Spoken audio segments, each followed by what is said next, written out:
अस्सलाम वालेकुम नाज़रीन, मेरा नाम मोहम्मद रज़ा है और आज के इस वीडियो लेक्चर में हम एक शॉर्ट क्वेश्चन डिस्कस करने वाले हैं। ये शॉर्ट क्वेश्चन पेपर में इस तरीके से आता है, prove that v is equal to R omega, या ये इस तरह से भी आ सकता है, prove that v vector is equal to omega cross R, या स्टेटमेंट यूँ भी आ सकती है, prove that the product of radius and angular velocity equals to linear velocity, या ये इस स्टेटमेंट के साथ क्या आ सकता है, what is the relation between linear velocity and angular velocity. तो नाजरीन, ये हमारे पास एक डायग्राम है। इस डायग्राम में देखें तो एक बॉडी जो है वो पहले यहाँ पे था, उसने मूव करना शुरू किया, वो एक सर्कुलर पाथ में मूव कर रहा है। जब वो बॉडी यहाँ पे आया, हमने इसकी पोजीशन नोट की, इसका फासला नोट किया, तो हमारे पास S1 था और उस वक्त उसका एंगल जो था वो, ये इसका रेडियस R है और उसका जो एंगल था वो इस रेफरेंस लाइन के साथ θ1 था। फिर वो मूव करके सेकंड पोजीशन बी पे पहुंच गया और यहाँ पे इसका रेडियस तो R ही है और एंगुलर डिस्प्लेसमेंट इसका θ2 हो गया।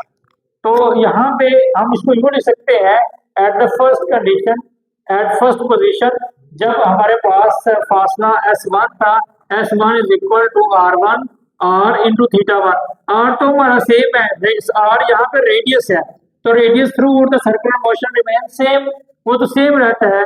तो फर्स्ट पोजीशन पे, जिसको हमने पोजीशन 1 का नाम दिया है, S1 is equal to R θ1, और सेकंड पोजीशन पे S2 is equal to R θ2। अब यहाँ पे हमने दो पोजीशंस के ऊपर इसका डिस्प्लेसमेंट या डिस्टेंस जो है वो फाइंड आउट कर लिया है। हम ना यहाँ पे डेरिवेटिव फाइंड करना चाहते हैं। डेरिवेटिव की अगर डेफिनेशन समझे तो डेफिनेशन के मुताबिक हम इसके ऊपर मुख्तलिफ स्टेप्स अप्लाई करेंगे, तो फिर देखेंगे डेरिवेटिव क्या फाइंड आउट होता है। तो हम यहाँ पे इक्वेशन नंबर 2 इसको क्या दिया, इसको इक्वेशन नंबर 1 क्या दिया, इक्वेशन नंबर 2 में से इक्वेशन नंबर 1 हम माइनस करेंगे, तो S2 minus S1 left hand side में से लेफ्ट हैंड साइड माइनस कर देंगे और राइट हैंड साइड में से राइट हैंड साइड माइनस कर देंगे। तो R तो दोनों में मौजूद है, R हम कॉमन निकाल लेंगे, θ2 माइनस θ1 आ गया। अब S2 माइनस S1 यानी final distance minus initial distance, तो ये आ गया change in distance. Change in distance is equal to R into change in angular displacement. हम दोनों जानिब डेल्टा T से डिवाइड कर देंगे, हमने लेफ्ट हैंड साइड को भी डेल्टा T से डिवाइड कर दिया, राइट हैंड साइड को भी डेल्टा T से डिवाइड कर दिया। फिर हम दोनों साइड्स पे लिमिट ले लेंगे। जब हमने लिमिट फाइंड आउट की तो ये आ जाएगा, limit delta T approaches to 0 into delta S over delta T is equal to limit delta t approaches to 0 r into delta theta over delta t। अब r यहाँ पे कांस्टेंट है। Limit rules के मुताबिक जब कोई कांस्टेंट किसी variable के साथ मल्टीप्लाई हो रहा हो या किसी फंक्शन के साथ मल्टीप्लाई हो रहा हो, तो लिमिट उस कांस्टेंट को बाहर निकाल देती है।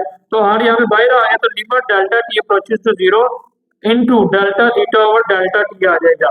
अब हम ये जानते हैं, limit delta s over delta t जो है, this is the instantaneous velocity. ये हमारे पास इंस्टेंटेनियस वेलोसिटी है, is equal to r। Instantaneous velocity को v ins लिखने के बजाय हम v भी लिख सकते हैं, क्योंकि वेलोसिटी और इंस्टेंटेनियस वेलोसिटी में कोई डिफरेंस नहीं होता।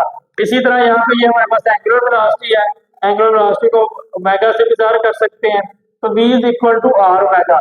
अगर वो इतना ये पूछे v साबित करें v बराबर होता है r ओमेगा के, आप इतना लिख देंगे। अगर वो कहे कि इसकी वेक्टर फॉर्म में कैलकुलेट करें, तो वेक्टर फॉर्म में हम इसको बिल्कुल लिखेंगे v vector is equal to omega cross r।